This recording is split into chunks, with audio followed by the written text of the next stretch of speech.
La Fondation Payot pour la promotion de la lecture, Payot et 7, le MOOC suisse des meilleures histoires de 7.info, vous présente Marque-Page.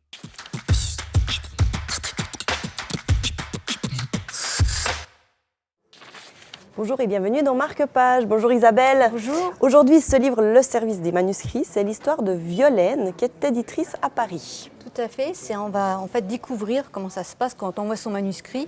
Qui décide, qui va dire oui, il est génial, on va l'éditer, et non, lettre de refus. Et c'est vraiment elle qui dirige ça.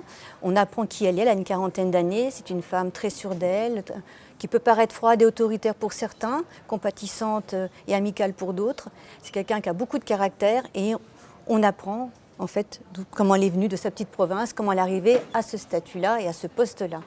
Voilà. Et il va se passer quelque chose. Ah oui, alors elle a deux choses. C'est qu'elle a un ami qui est psychanalyste chez qui elle va régulièrement. Il aura un rôle assez important.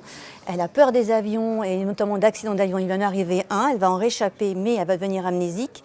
Et là, elle va plus se retrouver. Il y a plein de choses qu'elle va découvrir d'elle qui lui paraissent totalement incroyables. Et en même temps, il y a un fameux manuscrit qui arrive. On ne sait pas qui c'est. Tout va se faire par message. Et ils vont l'éditer.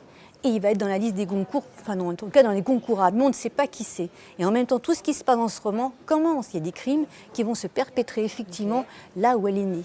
Donc du coup, il y a aussi une petite enquête policière. L'auteur est assez facétieux et c'est vraiment, ça se lit d'une traite, c'est vraiment très entraînant. Donc c'est pas un thriller alors, mais il y a quand même une petite histoire policière. Toujours, mais souvent avec lui, en tout cas, toujours une intrigue. D'accord. Oui, il y a beaucoup quand même de suspense et des hommages aussi à la littérature, à beaucoup d'auteurs.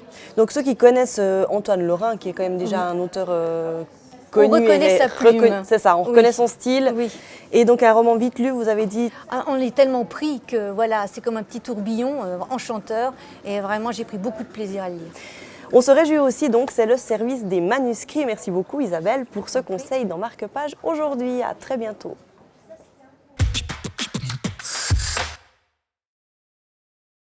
La Fondation Payot pour la promotion de la lecture, Payot et 7, le MOOC suisse des meilleures histoires de 7.info, vous ont présenté Marque-Page.